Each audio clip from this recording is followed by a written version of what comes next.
সরস্বতী পুজোর দিনে কয়েকটা ছবি পোস্ট করেছিলাম। সেটা হচ্ছে আমি বাড়িতেই ছোট করে পুজো করেছিলাম, তারই কিছু ছবি পোস্ট করেছিলাম। ঠিক সেই দিন দুপুরবেলা হঠাৎ করে প্ল্যানিং হয় যে একটু ঠাকুর দেখতে যাব।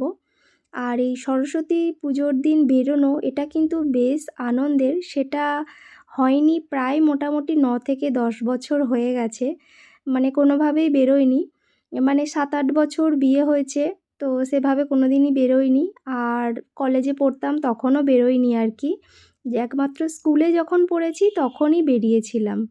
তো যাই হোক, তাও এত বছর পর বেরিয়েছি। তো পাশেই কিছুটা দূরে আর কি বাড়ি থেকে একটা লজেই ছোট করে পুজো হচ্ছিল, তো ওখানেই এসছিলাম আর কি। প্রথমেই এসে ঠাকুর প্রণাম করেছি, তারপরে চলে এসেছি দোতলায়। তো এখানে এসে এই যে বিভিন্ন রকমের স্টল ছিল, যে যত ইচ্ছা খেতে পারে মন ভরে পেট ভরে। তো আমরাও খেয়েছিলাম এখান থেকে ফুচকা, সবার আগে ফুচকা যত যাই হোক। তারপর ছিল এখানে ঘুগনি। যতই সব রকম খাবার থাক, ফুচকাটা ছাড়াই যাবে না কোনো মতে, এরকম আর কি। আর অনেক দিন পর তেঁতুল জলের ফুচকা খেলাম। তো যেহেতু ওটাই আমরা খেয়ে অভ্যস্ত, ভীষণ ভালো। আর এখানে তো পুদিনা পাতা এইসবের জল আর কি, টক জলটা তো সেরকমভাবে ভালো লাগে না। তো আগে তেঁতুল ফুচকার জল। তারপর এখানে ছিল ভেলপুরি।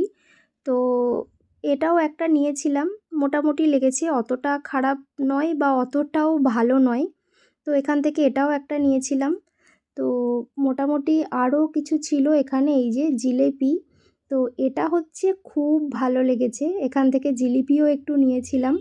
মানে আপনি যে একটু কেন, যতটা ইচ্ছে নিতে পারেন। আমি একেবারে অনেকটা নিয়ে চলে গিয়েছিলাম, যেহেতু আরোহী আছে, রুহি আছে, সবার জন্য আর কি একেবারে নিয়ে নিয়েছিলাম প্লেটে। তো যাই হোক, তারপরে সব কিছু এখান থেকে একটু একটু করে টেস্ট করে আবার চলে এসেছিলাম নিচে একতলাতে পুজোতে। যেহেতু সন্ধেবেলা, এটা সন্ধ্যা আরতি চলছিল, তো সবাই বসে আমরা একটু পুজো দেখছিলাম। পুজো হয়ে যাওয়ার পর এখানে প্রথমে গিফটগুলো দেখাই। এখানে বেশ কিছু বাচ্চাদের জন্য আর মায়েদের জন্য খেলার প্রতিযোগিতা ছিল, অনেক রকমেরই, আস্তে আস্তে শেয়ার করব। তো পুজোটা হয়ে যাওয়ার পর খেলাটা শুরু হবে। আর এই যে এখানে আমরা সবাই বসে আর কি বেশ মজা করছিলাম, খুব ভালো লাগলো। বিশেষ করে প্রায় 9 থেকে 10 বছর পর এরকম সরস্বতী পুজোয় বের হয়েছি। মানে একটাই ঠাকুর উঠুক বা যতই হোক না কেন, তো এখানে পেয়েছি ঠাকুর দেখা বা পুজো, এটাই অনেক। আর ভীষণ ভালো লেগেছে। আর এদিকে এই যে এরা দুজন সারাক্ষণ ঝগড়া করছে, কখন মিল হচ্ছে কোনো ঠিক ঠিকানা নেই। তো যাই হোক, তারপরে এই যে বাচ্চারা লাইন ধরে দাঁড়িয়ে পড়েছে। এখানে হচ্ছে চোখ বন্ধ করে ঘুরিয়ে দেওয়া হবে, হাঁড়ি ভাঙা প্রতিযোগিতা চলছে। তো মোটামুটি একটা প্লাস্টিকের লাঠি দেওয়া হয়েছে হাতে, তার কারণ বড় লাঠি যদি কাউকে মেরে দেয় সেই ভয়ে। মোটামুটি এখান থেকে হাঁড়িতে গিয়ে যদি একটু মারলেই তার জন্য প্রাইজ আছে। আমি জানি আমাদের আরোহী কিছু পারবে না, তারপরেও শুধু একটু মজা করানোর জন্য বা যাতে ও খেলে তার জন্য নাম দিয়েছিলাম।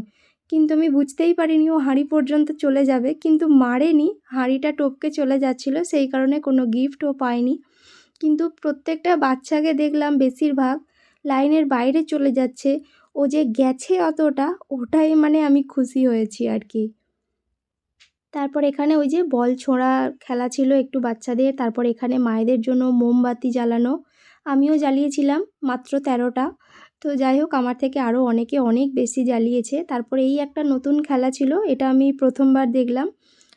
ছোলা আর ঘুগনির যে কড়াই মটর, তো দুটো একসাথে মিক্স করে দিয়েছে, আলাদা করতে হবে, যে কোনো একটা তুলে আলাদা করে একটা প্লেটে রাখতে হবে। তবে একটা কিন্তু হাত থেকে পড়ে গেলে সে কিন্তু আউট হয়ে যাবে। তো তারপর ওখান থেকে হয়ে যাওয়ার পর খেলাধুলা, এখানে আছে আরেকটা বাচ্চাদের জন্য মিউজিক বল। তো বল ছিল না, তাই একটা জলের বোতল এভাবে পাস পাস করছিল আর কি। তো এখানেও একটু বাচ্চারা বেশ মজা করলো।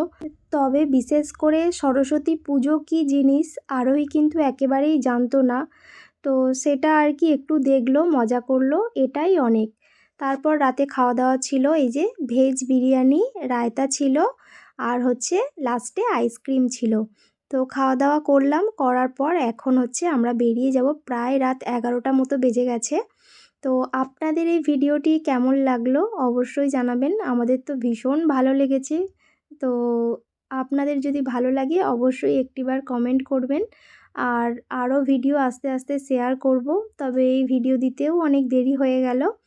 তো চলুন, ভালো থাকবেন। দেখা হচ্ছে পরবর্তী আরও একটি নতুন ভিডিওর সাথে।